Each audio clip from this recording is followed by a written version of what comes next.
So, in your book, Beyond Beliefs, A Guide to Improving Relationships and Communication for Vegans, Vegetarians, and Meat Eaters, you explain that building relational literacy, which I feel like you're kind of touching on in this conversation, is essential for not only bridging vegan and non-vegan differences, but also for personal growth, the health of our relationships, and also for social and ecological transformation.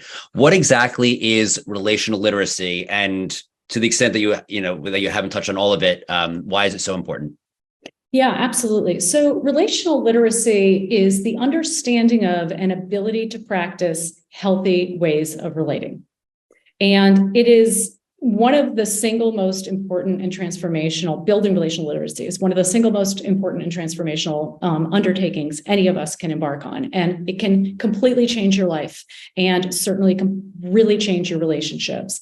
And, as I said before, most people never learn to relate in a way that's healthy. So when we build relational literacy, all of our relationships, including our relationship with ourselves, can change dramatically. I mean, we're always relating to ourselves, right? Through our self-talk. I mean, if you pause, you'll notice that you have an inner voice that's always talking to you. And most of us talk to ourselves in ways we would never tolerate coming from other people.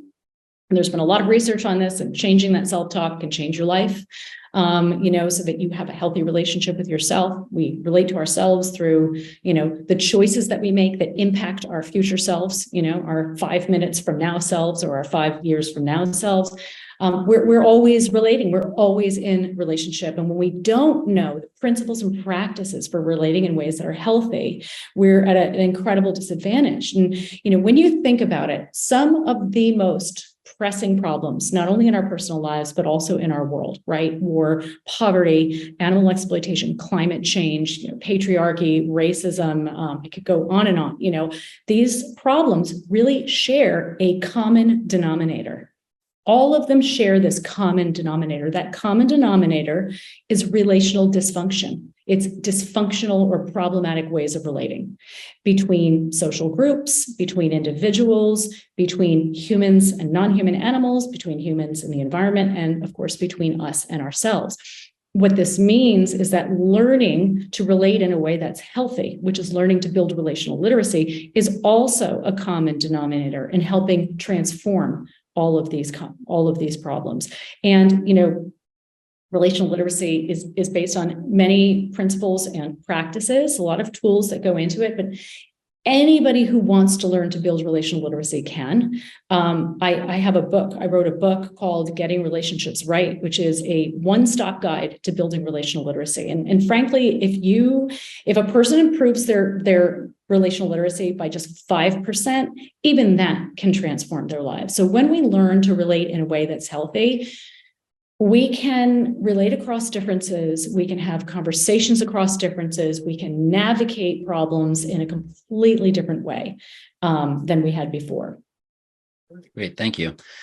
So you mentioned that rational literacy, like in your writing, you mentioned that relational literacy is based on a simple formula that can be applied to pretty much every kind of relationship. What is that formula? Yeah, so relational literacy is, like, as I said, it's made up of like a lot of different components, a lot of principles and practices, but they're all based on what I call the formula for healthy relating. And so this formula can be applied to, brief interactions or to long-term relationships, right? Relationships are really just a series of interactions, and the formula applies to our communication, of course. Communication is the primary way we actually relate. The formula applies to how we relate to other animals as well as to the environment. And here's the formula. In a healthy interaction, communication, whatever, in a healthy interaction, we practice integrity and we honor dignity. I'll unpack this so it's not abstract. Sure. Practice integrity and we honor dignity. And in so doing, this leads us to feel more secure and connected. So I'm going to repeat that and then unpack it. You practice integrity and you honor the other person's dignity, or your own if you're relating to yourself. And that creates a sense of security and connection. So practicing integrity is simply the integration of our core moral values and our behaviors, right? And the two universal core moral values that are espoused across cultures most commonly are compassion, which is caring, and justice, which is fairness. Justice, treating others the way, essentially, to really sum it up, right? Practicing integrity is treating others the way you would want to be treated if you were in their position. It's practicing respect.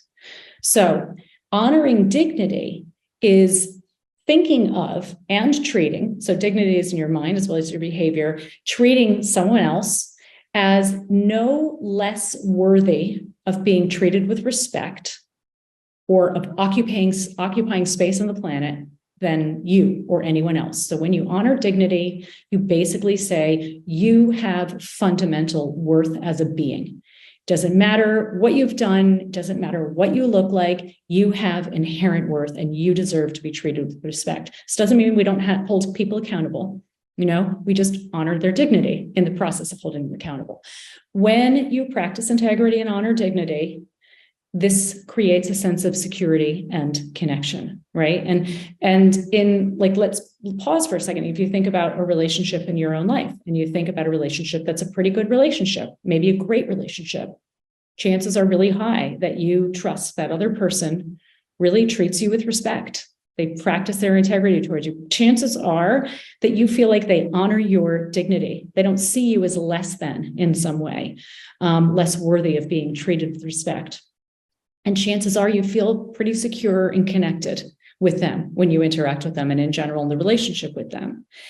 And this formula, like most things in life, is not either or. It exists on a spectrum, right? So interaction or relationship, it's not that it's healthy or unhealthy.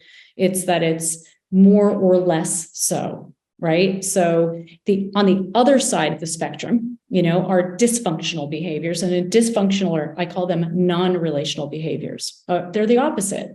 In a dysfunctional or non-relational interaction, you violate integrity and harm dignity.